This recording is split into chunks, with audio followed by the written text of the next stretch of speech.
ఆడుకుంది.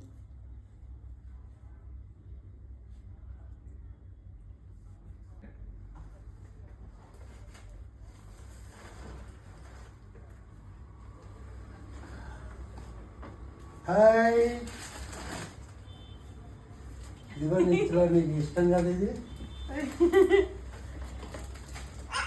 ఇదిగో నాకు తెచ్చాడు.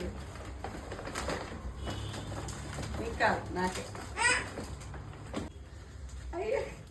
Milk biscuits. అదేంటి అక్క నాకు? నీకా? అమ్మకి తెచ్చా, దేశకి తెచ్చా, నాకు తేలేదు. కాదా? ఇదిగో అమ్మా, నీకు తెచ్చాను. అది ఇంటికి తాంది నాన్నకి. అన్ని పెద్ద సరే